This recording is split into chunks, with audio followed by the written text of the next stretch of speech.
Hello everyone, welcome to you. तो आज हम बात करेंगे क्लास 10 का मैथमेटिक्स का छठा अध्याय त्रिभुज, है ना, जिसका दूसरा चैप्टर प्रश्नावली 6.2 के सवालों का आज हम हल करेंगे ना, और आपको समझाएंगे कि बहुत आसान तरीके से इसको कैसे हल कर सकते। शुरू करते हैं। इसके पहले यदि आप चैनल को सब्सक्राइब नहीं किया तो चैनल को सब्सक्राइब जरूर कर ले। तो शुरू करते हैं। यहाँ पर देख सकते हैं, यहाँ पर दिया है कि प्रश्नावली 6.2 में कि आकृति 6.17 में, 6 आपको बुक में भी दिया हुआ है, 1 और 2 में ना, आकृति 6.17 में 1 और 2 में, है ना, DE क्या है, DE समांतर BC है ना। तो 1 में EC और 2 में AD ज्ञात कीजिए, है ना, यानी AD ज्ञात कीजिए। यहाँ देख सकते हैं 1 नंबर का फिगर है। दूसरा सवाल एक और है, पहले इसको हम हल करेंगे ना, यानी 1 नंबर में 2 सवाल है, 1 नंबर में 2 सवाल है। तो पहले हम इस सवाल को हल करेंगे ना 1 नंबर में, यानी हमको पहले 1 नंबर में क्या निकालना है, EC ज्ञात करना है। EC कौन सा, ये वाला EC है ना। अच्छा, तो यहाँ पे आपको पता ही है कि त्रिभुज में क्या होता है, ये त्रिभुज है। हम प्रमेय 6.1 को हल किए थे ना, सिद्ध किए थे, प्रूव किए थे कि किसी त्रिभुज का यदि कोई एक भुजा के समांतर, जैसे मान लीजिए ABC, इस भुजा के समांतर यानी BC के समांतर ये रेखा खींचे DE, तो क्या बोलते हैं इसको, है ना। तो क्या करते हैं, यदि किसी त्रिभुज के एक भुजा के समांतर एक तीसरी भुजा खींचते हैं अन्य भुजा को काटते हुए, तो क्या होता है, ये अन्य दोनों भुजाओं को यानी इस भुजा और इस भुजा को क्या करता है, समान अनुपात में विभाजित करता है ना। इसी को कहते थेल्स प्रमेय। क्या कहते हैं, एक गणितज्ञ थे थेल्स, है ना, उसी ने ये सिद्धांत दिया था कि त्रिभुज के किसी एक भुजा के, है ना, समांतर 2 अन्य भुजाओं को क्या करता है, काटते हुए एक रेखी खींचा जाए, है ना, एक रेखा खींचा जाए, तो उन दोनों भुजाओं को समान अनुपात में विभाजित करता है। ये थेल्स ने अपना सिद्धांत दिया ना, उसने ये प्रतिपादित किया। इसे कहते हैं समानुपातिक, है ना, आधारभूत समानुपातिक का अनुप्रमेय, है ना, प्रमेय कहते हैं इसे। यही से हम थेल्स प्रमेय भी कह सकते हैं, थेल्स प्रमेय भी कह सकते हैं। यदि मान लीजिए कि ये D और ये BC समांतर है, तो क्या होगा, ये AD बटे DB होगा, AE बटे EC होगा, है ना, थेल्स प्रमेय से। अच्छा, तो शुरू करते हैं हम। यहाँ पर 1 नंबर में पहले जाएंगे ना। यहाँ पर देख सकते हैं फिगर बना हुआ है, तो हम यहाँ पर ले लेंगे, लिखेंगे यहाँ पे, क्योंकि त्रिभुज ABC में, त्रिभुज ABC में, है ना, ABC में क्या है, ABC में है ना, ABC में हम ऐसे भी लिख सकते हैं DE समांतर, DE समांतर, ये जो DE है ना, DE समांतर BC, DE समांतर BC, यानी DE और BC क्या है, समांतर है ना, है, DE समांतर BC है। तो जब DE और समांतर BC होंगे तो क्या होंगे, थेल प्रमेय से हम ऐसे लिखेंगे। इसीलिए थेल्स प्रमेय से, थेल्स, है ना, थेल्स प्रमेय से क्या हो जाएंगे, थेल्स प्रमेय से, यानी इसको कहते हैं आधारभूत समानुपातिकता प्रमेय भी कहते हैं ना। यानी AD बटे DB, AD बटे DB बराबर, है ना, AE बटे EC, AE बटे EC, है ना, समझ गए ना, ये E है ना, ये यहाँ से और यहाँ से इसका अनुपात और इसका अनुपात क्या जाएंगे, बराबर हो जाएंगे, यानी दोनों भुजा क्या जाएंगे, समानुपात में विभाजित हो जाएंगे ना। तो AD बटे, समझ गए ना, ये यहाँ से देखिए AD DB AE EC, है ना, आप समझ रहे हैं, समझ गए। अगर दिक्कत होगा तो जरूर बात बताइए कमेंट करके। तो अब क्या करना है, हमको यहाँ पे मान बिठाना है। AD कितना है, ये देखिए यहाँ पे AD का मान कितना दिया है, AD दिया है 1.5, वहाँ पे आपका बुक में लिखा हुआ होगा, है ना, AD कितना है 1.5 दिया है ना। और DB कितना, DB यहाँ से देखिए, यहाँ पे D से यहाँ B, है ना, DB 3 है, कितना है ये 3 सेंटीमीटर, यहाँ लिख देंगे 3 सेंटीमीटर, है ना, सेंटीमीटर ले सकते हैं यहाँ पर, है ना, सेंटीमीटर बराबर। AE कितना है, यहाँ पे AE है 1 सेंटीमीटर, कितना है AE है 1 सेंटीमीटर ना। अच्छा, और यहाँ पे EC क्या है, EC नहीं है, EC हमें ज्ञात करना है, EC ही ज्ञात करना है। तो हम क्या करेंगे, यहाँ पर देख सकते हैं ये 1.5 यानी ये 1.5 है और ये 3 है ना, ये पॉइंट हटा देंगे तो क्या होगा, यहाँ 0 आ जाएंगे, तो कितना होगा, ये 15, ये 30, यानी 15 1 कम 15, 15 दूना 30, यानी यहाँ पे हो गया 1, समझ गया आप। अब क्या करेंगे, यहाँ पे 1 बटे बच गया नीचे, यहाँ पर लिख देंगे ना, this implies 1/2 is equal to 1/EC है ना, 1/EC।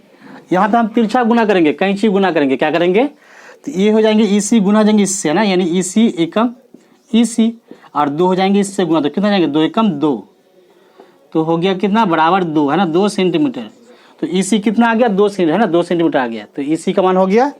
2, तो ये हो गया आंसर है ना। यानी यहाँ से EC कितना होगा, EC 2 सेंटीमीटर। इसको आप लिख लीजिए। आप दूसरा सवाल देखेंगे, तब तो इसको मिटा देते हैं। आप देखेंगे यहाँ पर 2 नंबर सवाल है ना, यानी क्या है ये, दूसरा सवाल है ना, यानी दूसरा सवाल है ये, देख सकते हैं आप, ये दूसरा सवाल है, वही 1 नंबर का दूसरा सवाल है। यहाँ पे देखिए, तो हमें क्या ज्ञात करना, देखिए यहाँ पे AD खाली है ना, AD खाली है, DB कितना है 7.2 सेंटीमीटर, 7.2 सेंटीमीटर, और यहाँ पे कितना है EC कितना है 5.4 सेंटीमीटर, और AE कितना है यानी 1.8 सेंटीमीटर ना, AE 1.8 सेंटीमीटर है। हमें AD ज्ञात करना है, और DE समांतर क्या है BC दिया है ना, दिया है, देखिए 2 नंबर में, 2 नंबर में लिखा है कि DE समांतर BC है, DE समांतर BC दिया है ना। तो हम यहाँ पे लिखेंगे चूँकि, क्या लिखेंगे, चूँकि हल लिख लेते हैं, हल लिख सकते हैं, चूँकि त्रिभुज है ना ABC में है ना, ABC में क्या, ABC में हम ऐसे भी लिख सकते हैं, यहीं पे लिख देंगे बगल में DE समांतर BC, DE है ना, ये DE BC समांतर है, क्या है पैरेलल, DE पैरेलल BC। तो DE, ये जो DE क्या है BC के समांतर है, और अन्य दोनों भुजा को क्या करता है, काटता भी है, काटता भी ना है, प्रतिच्छेद करता है। तो किसी त्रिभुज में यदि किसी एक भुजा के समांतर है ना 2 अन्य भुजाओं को काटती हुई एक रेखा खींची जाए, तो उन दोनों भुजाओं को समान अनुपात में विभाजित करता है। इस सिद्धांत थेल्स प्रमेय ने दिया था ना, तो यहाँ भी हो जाएंगे यहाँ पे, इसीलिए क्या लिखेंगे, थेल्स प्रमेय से, थेल्स प्रमेय से,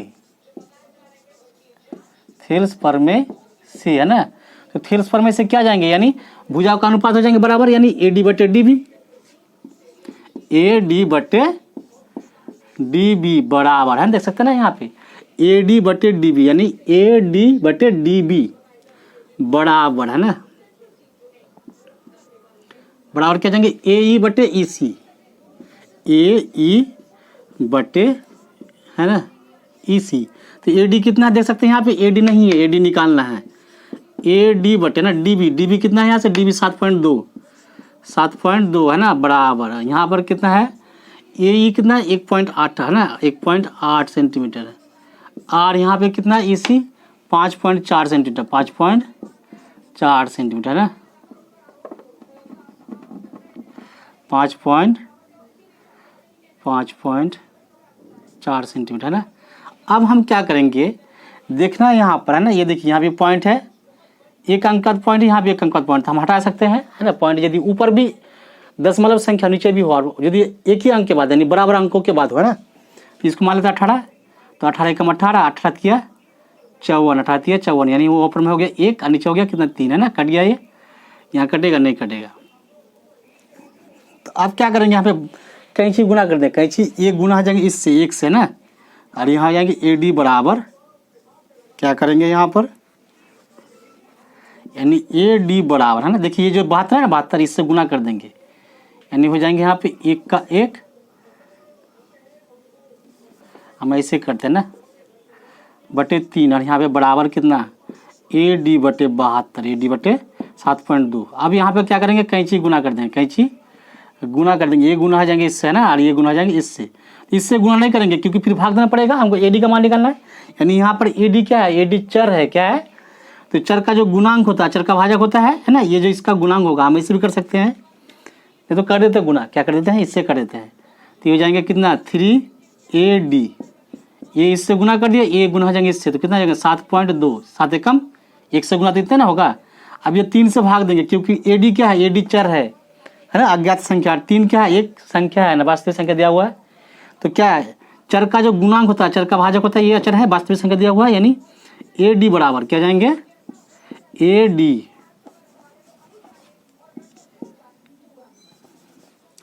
AD बराबर हो जाएंगे यहाँ पे 7.2 बट्टे 3 है ना, कटेगा 3 एकम 3, 3 दूना 6, बचन में से कितना 1, 3 एकम 3 सॉरी 3 एकम 3 बचन में से है ना 2, बचे में से एक पर 2 6 12 है ना, 1 पर 6 12, 1 पर 2 12 है ना, 12 तो कितना जाएंगे 3 4 12 है ना, तो कट जाएगा कितने यहाँ पे 2.4 हो गया। तो AD बराबर हो गया, AD का मान यहाँ पे 2.4 सेंटीमीटर, 2.4 सेंटीमीटर, तो ये हो गया।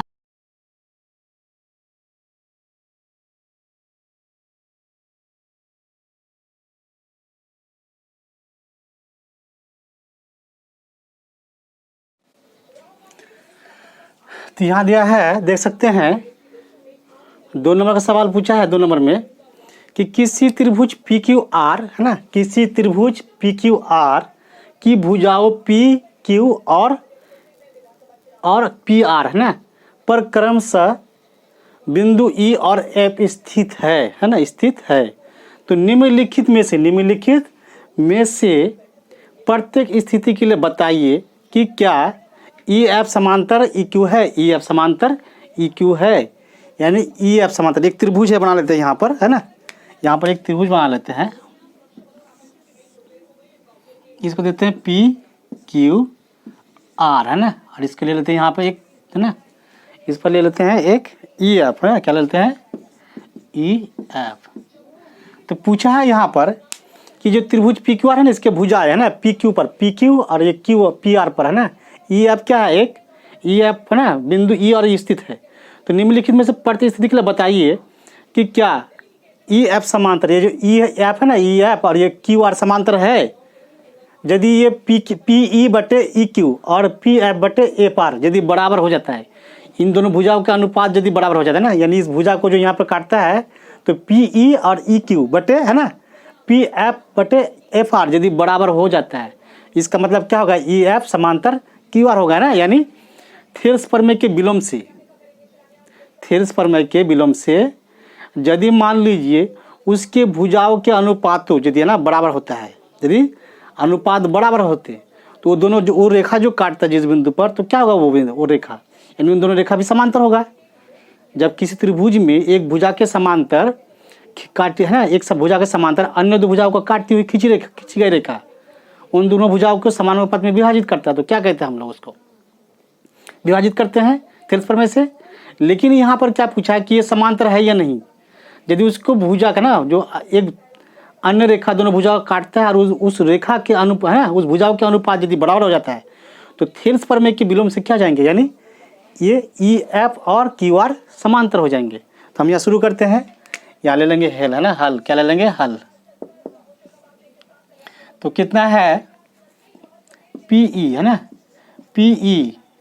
बटे EQ, PE है ना, ये PE है और EQ, तो PE बटे EQ, PE कितना है, PE है 3.9 और EQ कितना है, EQ है 3 सेंटीमीटर है ना, ये देख सकते हैं यहाँ पर 3 सेंटीमीटर है, हम सेंटीमीटर ले सकते हैं है ना, ये कर दें है ना, काट देंगे 3 एकम 3 और इसको मान लीजिए 39 कितना मान लेते हैं, 39 मान लेते हैं है ना, 3.9 है, 3 एकम 3 3 दिया 3 तेरह 39 है ना, यानी 1.3 नीचे काटिए, नीचे कुछ नहीं होता है, बराबर कितना होगा ये 1.3 सेंटीमीटर होता है। एक दूसरा देखेंगे, इसका अनुपात लेंगे यानी PE बटे EF है ना, तो यहाँ ले लेंगे P जो कि PF बटे FR है ना, FR। तो PF कितना है, देखिए PF 36 है, कितना है 3.6 है ना, 3.6 और FR कितना है 2.4 है ना, ये पॉइंट उड़ जाएगा क्योंकि यहाँ भी एक अंक है, यहाँ भी एक पॉइंट, तो कितना है ये 12 के बारह मान लीजिए ना, 12 दूना 24 और यह 3 12 36, तो कितना हो गया बराबर है ना, देखिए ये 2 से कटेगा ना, और ये 3 से कटेगा, पॉइंट देखिए पॉइंट का एक अंक था, यहाँ भी पॉइंट का एक अंक था। तो जब भी हम पॉइंट को उड़ाएंगे तो देखेंगे पॉइंट का कितना अंक है, ऊपर में कितना है नीचे भी कितना है, तो ऊपर में भी और नीचे भी बराबर है, यानी पॉइंट के बाद दाएं और एक अंक है, नीचे भी पॉइंट का दाएं है ना, पॉइंट का दाएं और एक अंक है, पॉइंट हटा दिए, तो 3 12 36 या 12 दूना 24 है ना, यहाँ पे हो गया कितना 3/2। तो क्या ये बराबर है, नहीं है ना, यहाँ पर लिखेंगे चूंकि PE बटे EQ है ना, EQ नॉट इक्वल टू यानी बराबर नहीं है PF बटे FR, यानी ये दोनों बराबर नहीं है, इसका अनुपात और इसका अनुपात बराबर नहीं है। जब बराबर नहीं है तो क्या होगा, ये समांतर नहीं है ना, इसलिए क्या है ये समांतर नहीं है ना। किसी रखेंगे अतः अतः अतः क्या है ई एफ है ना, ई एफ समांतर क्यू आर नहीं है, क्यू आर नहीं है ना, नहीं है। इसको आप देख लीजिए, एक नंबर का सवाल था है ना, 2 नंबर का 1 नंबर। आप देखेंगे 2 नंबर का दूसरा सवाल है ना, इसको आप लिख लीजिए। आप देखेंगे यहाँ पे 2 नंबर सवाल है, तो 2 नंबर में क्या है, पी ई 4 सेंटीमीटर है और क्यू यू है ना 4.5 सेंटीमीटर है। पी ई देख सकते हैं, यहाँ से पी ई है, यानी यहाँ से पी ई कितना है 4 सेंटीमीटर पी, और क्यू ई है ना, यहाँ से क्यू ई कितना है ये 4.5 सेंटीमीटर, और पी एफ है ना, पी एफ कितना यहाँ से पी एफ यानी 8 सेंटीमीटर ये, और यहाँ पे आर एफ, ये आर एफ है ना, देख सकते हैं ये आर एफ है ना, यहाँ से कितना 9 सेंटीमीटर, 9 सेंटीमीटर है। इसको हम लिख भी सकते हैं, इसको हम लिख सकते हैं ना, इसे लिख देते हैं, चलेगा। यहाँ पे कितना 4 सेंटीमीटर ना, 4 सेंटीमीटर, ये कितना है 9 सेंटीमीटर है ना, यहाँ पर है 8 सेंटीमीटर, ये कितना 9 सेंटीमीटर ना, और ये कितना है 4.5 सेंटीमीटर, और ये है, और बस इसको देखना है कि है ना कि ये जो ई एफ और क्यू आर क्या है समांतर है या नहीं है ना, प्रूव करना है। तो ले लेंगे हम यहाँ पे हल लिखेंगे, तो हल लिखेंगे है ना, तो हल लेंगे क्या यहाँ पर, तो यहाँ पर ले लेंगे हम भुजाओं का अनुपात ज्ञात करेंगे, यानी पी ई क्या लेंगे, पी ई बटे ना, ये जो पी ई है पी ई बटे ई क्यू है ना, पी ई बटे ई क्यू, या क्यू ई एक ही बात हुआ, क्यू ई भी लिख सकते हैं, यहाँ से ई क्यू लिखे या ई क्यू ई लिखे, एक ही अर्थ होता है उसका है ना। तो बराबर पी कितना है 4 सेंटीमीटर है ना, पी और क्यू ई कितना, क्यू ई यानी 4.5 सेंटीमीटर है ना, ये तो कटेगा नहीं, इसको हम ऐसे हटा सकते, पॉइंट हटाएंगे तो यहाँ 0 आएगा, तो कितना जाएंगे बराबर यहाँ कट जाएगा 5 8 40 और ये 5 9 45, बराबर कितना जाएंगे 8/9 है ना, ये इतना सेंटीमीटर हो गया, सेंटीमीटर तो कट गया, इतना हुआ ना। दूसरा लेंगे यहाँ पे पी एफ बटे आर एफ है ना, तो लेंगे यहाँ पर चूँकि पी एफ बटे आर एफ है ना, आर एफ पी एफ कितना यहाँ से 8 सेंटीमीटर, और यहाँ पे आर एफ कितना है, आर एफ 9 है, 9 सेंटीमीटर है ना, सेंटीमीटर, ये सेंटीमीटर कट के बचा कितना यानी 8/9। देखिए दोनों बराबर है ना, ये भी और ये भी बराबर आया है, दोनों का अनुपात बराबर आया ना। तो जब दोनों का अनुपात बराबर है तो क्या जाएंगे यहाँ पर लिख देंगे, चूँकि है ना पी ई अनुपात है ना बटे क्यू ई बराबर पी एफ बटे आर एफ है ना, आर एफ। जब ये दोनों बराबर है ना, बराबर कितना है, बराबर 8/9 है ना, 8/9 के बराबर है ना, दोनों ये बराबर है। तो जब यहाँ इसको हम लिख सकते हैं ना, यहाँ जरूरी नहीं, आप चाहे तो इसको नहीं भी लिख सकते हैं, ये इसको आप नहीं भी लिख सकते ना, क्योंकि ये दोनों जो है इसके बराबर है ना, इसलिए बराबर हो गया, इसलिए बराबर हो गया। इसको हम मिटा भी देंगे ना, इसको हम मिटा भी सकते हैं, जैसा मर्जी इसको मिटा देते हैं। तो ये और ये क्या है बराबर है, जब बराबर है तो क्या होगा, इसका मतलब ये ई एफ और ये क्यू आर क्या जाएंगे समांतर हो जाएंगे, क्या जाएंगे समांतर, यानी थेल्स प्रमेय के विलोम से। तो थेल्स प्रमेय के विलोम से ये समांतर हो जाएंगे ना, तो लिखेंगे इसलिए यहाँ पे है ना, चूंकि थेल्स प्रमेय से क्या, थेल्स प्रमेय के विलोम से है ना, विलोम से यानी क्या जाएंगे ई एफ है ना समांतर क्यू आर है ना, क्यू आर प्रूव्ड हो गया, क्या हो गया प्रूव्ड, ये समांतर है ना। तो ये था 2 नंबर का सवाल है ना, इस तरह से आप कर सकते हैं। अब इसका देखें 3 नंबर का, इसको आप लिख लीजिए। आप देखेंगे यहाँ पे 3 नंबर का है ना, 2 नंबर का 3 नंबर है ये। तो 2 नंबर 3 में क्या है दिया है यहाँ पर पी क्यू, यानी यहाँ से जो पी क्यू है ना, पी क्यू यानी यहाँ से पूरा, ये यहाँ से लेकर यहाँ तक, यानी पूरा भुजा की माप है ना पूरे की। तो कितना है पी क्यू 1.2 है ना, 1.18 सेंटीमीटर, और पी आर यहाँ यानी पी आर है ना, पी आर देख सकते हैं आप यहाँ पे पी आर यहाँ से लेकर यहाँ तक कितना 2.56 2 पॉइंट है ना, यहाँ पे 56 है, 2 पॉइंट यहाँ पर 56 है ना, 2 पॉइंट यहाँ पर 56 यानी यहाँ से यहाँ। और ये पी ई यानी पी ई कितना है ये 0.18 सेंटीमीटर, और ये पी एफ कितना है 0.36 सेंटीमीटर, आप यहाँ पे लिख सकते हैं 0.18 सेंटीमीटर, ये कितना है 0.36 सेंटीमीटर है ना। हमें क्या करना है, हमें ये प्रूव करके दिखाना कि ये ई एफ और क्यू आर समांतर है या नहीं। लेकिन यहाँ पर क्या है कि यहाँ से जो क्यू है ना, क्यू ई या ई क्यू, इसका माप नहीं दिया, इसका माप नहीं दिया है, एफ आर का भी नहीं दिया, ये पूरा माप दिया है। तो पूरा में से हम इसको घटा देंगे, इसको घटा देंगे तो ये निकल जाएगा पहले। ये पूरा में से यानी पी आर से क्या करेंगे, पी एफ को हटा देंगे तो आर एफ निकल जाएंगे। तो पहले हमको निकालना पड़ेगा, पहले हमको ये क्यू ई और आर एफ निकालना पड़ेगा ना। तो लिखेंगे यहाँ पर हल, क्या लिखेंगे, हल है ना। क्योंकि क्या निकालना है हमको, निकालना है क्यू ई बराबर, ये जो क्यू है ना क्यू ई, तो क्या करेंगे क्यू ई माइन है ना बराबर पी क्यू माइनस, ये जो पी क्यू है पूरा इनमें से घटाएंगे क्या, पी ई घटा देंगे ना। तो पी क्यू कितना है, पी क्यू देख सकते हैं यहाँ पर है ना 1.28 सेंटीमीटर माइनस, और ये कितना है पी ई, कितना है पी ई 0.18 सेंटीमीटर, 0.18 सेंटीमीटर है ना। तो 1.28 से घटा देंगे 0.18, तो कितना जाएंगे, यहाँ 0, यहाँ पर हो जाएंगे 1, यहाँ पे 1, यानी 1.10 कितना हो गया बराबर 1.10 है ना सेंटीमीटर।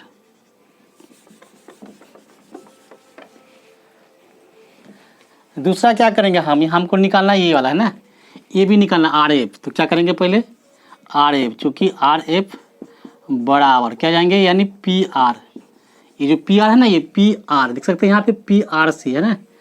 पी आर माइनस, इससे माइनस क्या करेंगे, इससे यहाँ से माइनस कर देंगे इसको पी एफ, तो हो जाएंगे पी एफ बराबर। तो पी आर कितना है, पी आर देख सकते हैं आप यहाँ पे 2.56 माइनस करेंगे क्या पी एफ है ना। तो पी एफ कितना है देख सकते हैं यहाँ पे पी एफ 0.36 है ना, यानी 2.56 से 0.36 घटाएंगे तो कितना जाएंगे, यानी 0, 5 से 3 घटा 2 है ना, और यहाँ 2, इतना हो गया। अच्छा, तो बराबर कितना हो गया यहाँ पे, यहाँ पर हो गया 2.20 है ना सेंटीमीटर, इतना हो गया। अब हम क्या करेंगे, इसके भुजा को अनुपात ज्ञात करेंगे ना। अनुपात यदि बराबर हो जाता है, अनुपात यदि बराबर हो जाता है तो क्या हो जाएंगे, यानी ये जो ई एफ है और ये जो क्यू आर है, ये दोनों रेखा क्या जाएंगे, समांतर हो जाएंगे ना। तो हम ले आएंगे यहाँ पे चूँकि क्या करेंगे पी ई यहाँ ना पी ई बटे क्यू ई है ना, क्यू ई बराबर, तो पी ई कितना है, पी ई देख सकते हैं आप यहाँ पर, तो पी ई है ना, तो पी ई कितना था, पी ई आया यहाँ पर, पी ई देख सकते हैं यहाँ पर, पी ई कितना है यहाँ पर, पी है ना 0. कितना है 0.18 है ना, 0.18 बट्टे, और यहाँ पे क्यू यू कितना है, क्यू ई कितना है यहाँ पे 1.10 कटेगा, यहाँ भी एक अंकत पॉइंट, यहाँ भी एक अंकत पॉइंट है ना, काट देते हैं, यहाँ भी कट जाएगा तो बराबर कितना जाएगा, कट जाएगा इससे, और किससे कटेगा 200 तो कटेगा ही है ना।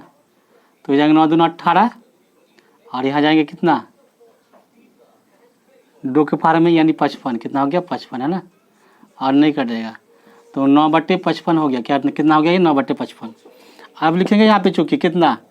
हम ये ज्ञात करेंगे, ये पी एफ बटे आर एफ है ना, तो पी एफ बटे आर एफ, तो पी एफ कितना है, पी एफ है 0.36, और यहाँ पे आर एफ कितना है, आर एफ निकाले यहाँ पे ना, आर एफ निकाले हैं 2.20, ये पॉइंट हट जाएगा, ये भी पॉइंट हट जाए, तो बचेगा कितना यहाँ पर, इसको देखिए आधा कर देंगे तो कितना 18 हो जाएंगे, इसको आधा करेंगे तो कितना 110 है ना, फिर आधा करेंगे इसको 9 दूना 18, यहाँ पे हो जाएंगे 55, तो बराबर कितना आ गया 9/55, दोनों बराबर हो गया है ना 9/55 दोनों। तो हम यहाँ पे देखिए देखते हैं कि बराबर आता है, दोनों का मान बराबर आता है। तो लिखेंगे यहाँ पे चूँकि कितना P, इसको हम यहाँ पे लिख देंगे ऐसे 110 है ना, काट दिया तो कितना हो गया 55। तो यहाँ लिखेंगे हम पी ई बटे क्यू ई बराबर पी एफ बटे आर एफ है ना, ये दोनों बराबर है, ये दोनों बराबर आया ना। तो जब दोनों बराबर आएंगे तो क्या जाएंगे, यानी थेल्स प्रमेय के विलोम से तब समांतर हो जाएंगे, तो अब दोनों रेखा भी समांतर होंगे ना। तो इसीलिए लिखेंगे यहाँ पर, क्योंकि इसीलिए थेल्स प्रमेय से थेल्स प्रमेय थेल्स प्रमेय के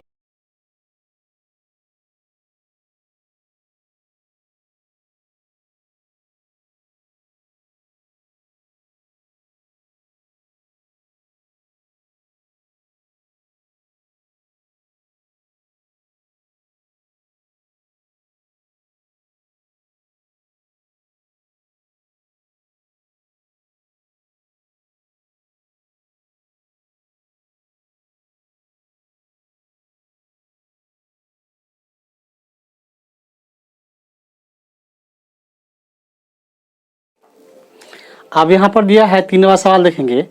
कि दिया है कि आकृति में क्या लिखा है 3 नंबर में ना, आकृति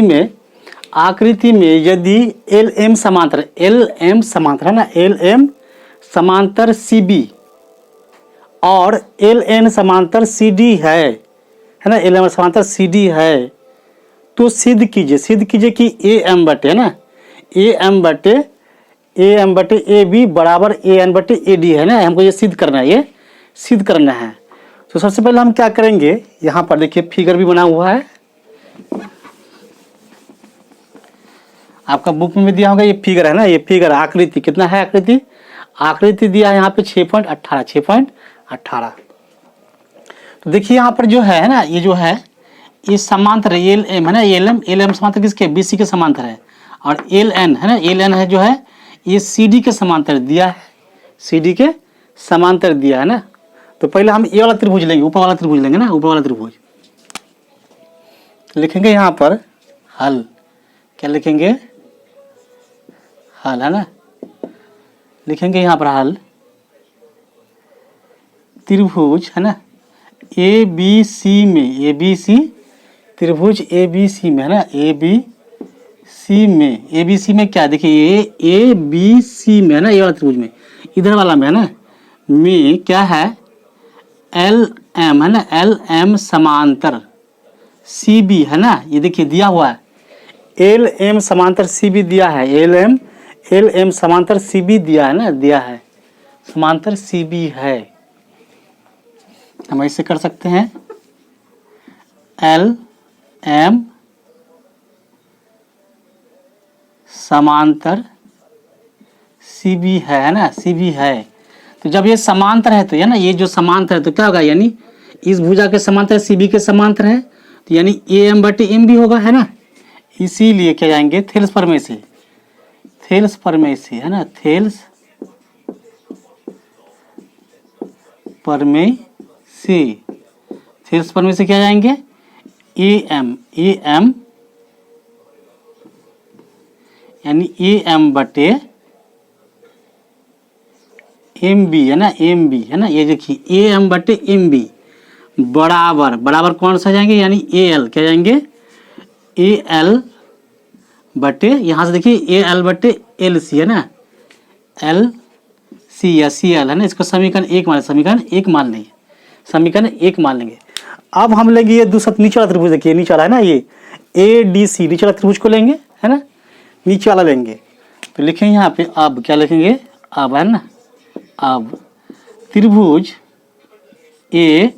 डी सी में, नीचे वाला जो है ए डी सी में ना, ये वाला त्रिभुज में, ये एल एन क्या है, एल एन है ना, एल एन जो है यानी एल एन सी डी के समांतर है, ये एल एन इस सी डी के समांतर है, तो यहाँ पर लिखेंगे एल एन समांतर, यानी L N perpendicular C D है ना, तो वही होगा थेल्स प्रमेय से क्या जाएंगे, क्योंकि इसीलिए ना, थेल्स प्रमेय से ना, आपको पता है थेल्स प्रमेय क्यों लिखते हैं, क्योंकि थेल्स ने ही सिद्धांत दिया था, किसी त्रिभुज के कोई एक भुजा के समांतर अन्य दो भुजाओं को काटते हुए एक रेखा खींची जाए तो अन्य दोनों भुजाओं को क्या करते हैं, समान अनुपात में विभाजित करते हैं ना, थेल्स ने सिद्धांत दिया था, थेल्स प्रमेय से, तो यहाँ से तो क्या जाएंगे, यानी यहाँ जाएंगे ए एन, क्या जाएंगे ए एन बटे एन डी, ए एन तो जाएंगे ए एन बटे एन डी है ना, ऐसे लिख सकते हैं हम ए एन बटे एन डी, है ना, ए एन बटे एन डी बराबर है ना, एन डी यहाँ से, और क्या जाएंगे ये ए एल बटे एल सी, इसमें भी आएंगे, यानी ए एल बटे एल सी, इसको समीकरण 2 मान लेंगे। आप देखिए समीकरण 1 में देखिए यहाँ पे ए एम बटे एम बी बराबर ए एल बटे एल सी है ना समीकरण 1 में। यहाँ देखिए समीकरण 2 में क्या है, ए एन बटे एन डी बराबर ए एल बटे एल सी, यानी ए और ए बराबर है, ए और ए, यानी आप देख सकते हैं ये जो है ए और ए क्या है, बराबर है। जब ए और ए बराबर है तो इसके बराबर ए है ना, इसके बराबर ए है, तो ए भी और ए भी बराबर हो जाएंगे, है ना। जो एक ही चीज बराबर है उसके बराबर सभी चीज बराबर होते हैं, सभी वस्तुएं बराबर होते हैं ना, सभी आकृति सभी वस्तु बराबर होते हैं। तो ए और है ना ए बराबर है, इसके बराबर ए है, इसके बराबर ए है ना, तो ये दोनों भी बराबर हो जाएंगे। तो लिखेंगे यहाँ पे समीकरण 1 और 2 से, समीकरण 1 और 2 से, है ना, 2 से, समीकरण 1 और 2 से, तो समीकरण 1 2 से क्या हो जाएंगे, यानी ए हो जाएंगे, ए एम है ना बटे एम बी बराबर, ये बाएं पक्ष बराबर होंगे ना, दाएं पक्ष तो बराबर है, दाएं पक्ष समीकरण 1 का दाएं पक्ष और समीकरण 2 का भी दाएं पक्ष बराबर है, तो बाएं पक्ष भी बराबर हो जाएंगे, यानी हो जाएंगे यहाँ पर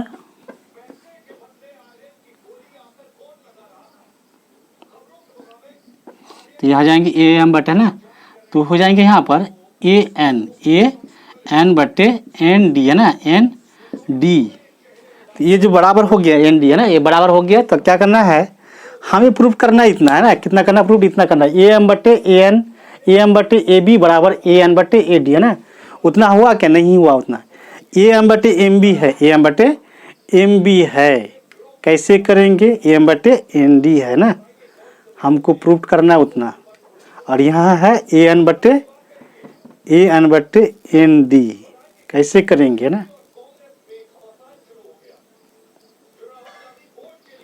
अब हम यहाँ पर क्या करेंगे,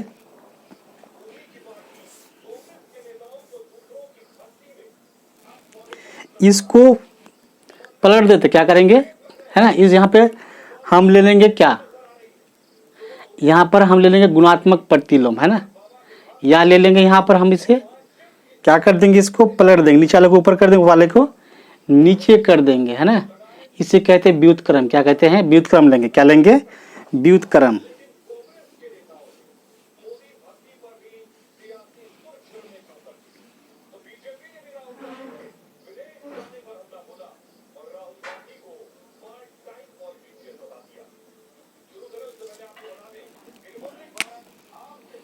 तो ले लेंगे व्युत्क्रम से, क्या करेंगे,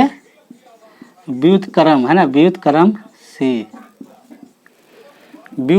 है ना। तो व्युत्क्रम से क्या जाएंगे, यानी एम बी बटे, है ना,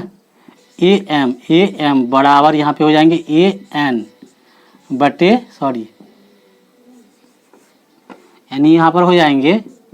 एन डी बटे ए एन, है ना, ये हो गया ए एन। यहाँ पे जगह नहीं है, हम बगल में लिखेंगे, यहाँ पर बगल में लिख दें, है ना, बगल में लिखेंगे। तो क्या करेंगे, यहाँ पे देखिए व्युत्क्रम ले लिया ना, व्युत्क्रम ले सकते हैं, व्युत्क्रम लेने से क्या होता है, नीचे वाला ऊपर चल जाएगा, ऊपर वाला राशि नीचे आ जाएगा ना, यानी अंश हर हो जाएंगे, हर अंश हो जाएंगे। अब हम इसको क्या करेंगे, इसको दोनों ओर एक जोड़ेंगे, दोनों ओर, है ना, एक जोड़ सकते हैं, दोनों ओर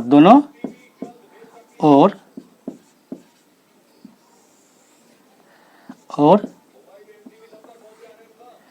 एक जोड़ने पर समीकरण के दोनों पक्षों में हम बराबर संख्या जोड़ सकते हैं, तो उस समीकरण का मूल्य घटता भी नहीं है, बढ़ता भी नहीं है ना, उस समीकरण में कोई प्रभाव नहीं पड़ता है, क्योंकि समीकरण मतलब होता है समानता, दोनों पक्षों में बराबर संख्या जोड़ दो, घटा दो, गुना कर दो, भाग कर दो, जो भी कर दो, है ना, उसका मान स्थिर रहता है। समीकरण मतलब समानता। अच्छा, तो दोनों ओर एक जोड़ने पर, है ना, तो हम बाएं ओर भी एक जोड़ेंगे, यहाँ भी एक जोड़ेंगे, तो यहाँ जाएंगे कितना, एम बी, है ना, बटे कितना, ए एम, है ना, ए एम प्लस, तो यहाँ हम एक जोड़ देंगे, यहाँ पे एक जोड़ दिए, है ना, इधर भी एक जोड़ेंगे, बराबर क्या करेंगे, एन डी बटे ए एन, है ना, प्लस 1, यहाँ भी एक जोड़ दिए। तो इसको अब हम क्या करेंगे, यहाँ पर भिन्न का जोड़ करेंगे, बाएं पक्ष में भी और दाएं पक्ष में भी भिन्न जोड़ करेंगे। तो यहाँ पर ले लेते हैं, देखिए इसके नीचे एक होता है, प्रतिशत के नीचे एक होता है, यहाँ भी एक होता है नीचे, है ना। हमको इतना लाने के लिए इतना नीचे, देखिए यहाँ पे ये भी है ना नीचे, हमको ये भी, ये पूरा रेखा है ना, क्योंकि हमको पूरा रेखा ना लाना है, यानी तो हम तो ए एम बटे एम बी, इसको हमको प्रूफ नहीं करना, हमको लाना है पूरा। तो दोनों और एक जोड़ दिए, तो यहाँ जाएंगे ए एम बटे क्या जाएंगे, इसको लघुत्तम है ए एम को एम से भाग देते, एक होगा, एक होगा तो ये होगा एम बी है ना, एम बी प्लस इसके नीचे एक है, एक से भाग देंगे ए एम को, तो ए एम को ऊपर से गुना करेंगे तो ए एम हो जाएंगे, ए एम बराबर यहाँ भी आएंगे ए एन, क्या जाएंगे ए एन को ए एन से भाग देंगे तो एक होगा, एक को ऊपर से गुना करेंगे है ना, तो क्या जाएंगे वही N D plus A N को भाग देंगे इसके नीचे एक, एक से भाग देंगे तो कितना हो जाएंगे यानी हो जाएंगे ए एन को ऊपर से गुना करें तो क्या जाएंगे यानी ए एन है ना, ए एन हो गया बराबर। अब जोड़ देंगे इसको, तो एम बी को जोड़ेंगे, देखिए यहाँ पर एम बी कौन सा एम बी है ना, ए एम बी को जोड़ेंगे ना, ए एम बी इतना को जोड़ेंगे किससे, ए एम से इतना को इतना से जोड़ेंगे तो ए बी हो जाएंगे है ना, यहाँ हो जाएंगे ए बी, क्या हो गया ए बी बट यहाँ नीचे कितना है, नीचे है ए एम है ना बराबर। अब यहाँ पे क्या करेंगे, देखिए एन डी कौन सा है, एन डी ए एन और ए डी है ना, एन डी को जोड़ेंगे, इसको जोड़ेंगे किससे ए एन से, यानी ए एन से है ना, तो क्या जाएंगे यहाँ से ए डी हो जाएंगे, यानी ये हो जाएंगे ए डी, क्या जाएंगे ए डी और नीचे क्या जाएंगे, नीचे ए एन का ए एन है ना, ए एन का ए एन, इसको हम पलट देंगे, क्या करेंगे इसको हम फिर पलट सकते हैं, जब जरूरत पड़े हम पलट सकते हैं। तो हम कर देंगे इसको ऊपर, यानी यहाँ लिख देंगे विलोम से है ना, व्युत्क्रम से लिख सकते हैं, तो कर देंगे यहाँ पे ये हो गया ए बी, सॉरी यहाँ भी व्युत्क्रम कर सकते हैं, व्युत्क्रम है ना, व्युत्क्रम से है ना, क्रम से कर सकते हैं, तो हो जाएंगे यहाँ पे ए एम है ना बटे ए बी बराबर, ए बी बराबर हो जाएंगे यहाँ पे ए एन है ना बटे ए डी। प्रूव हो गया, तो यही था प्रूव करना, प्रूव कर दिए।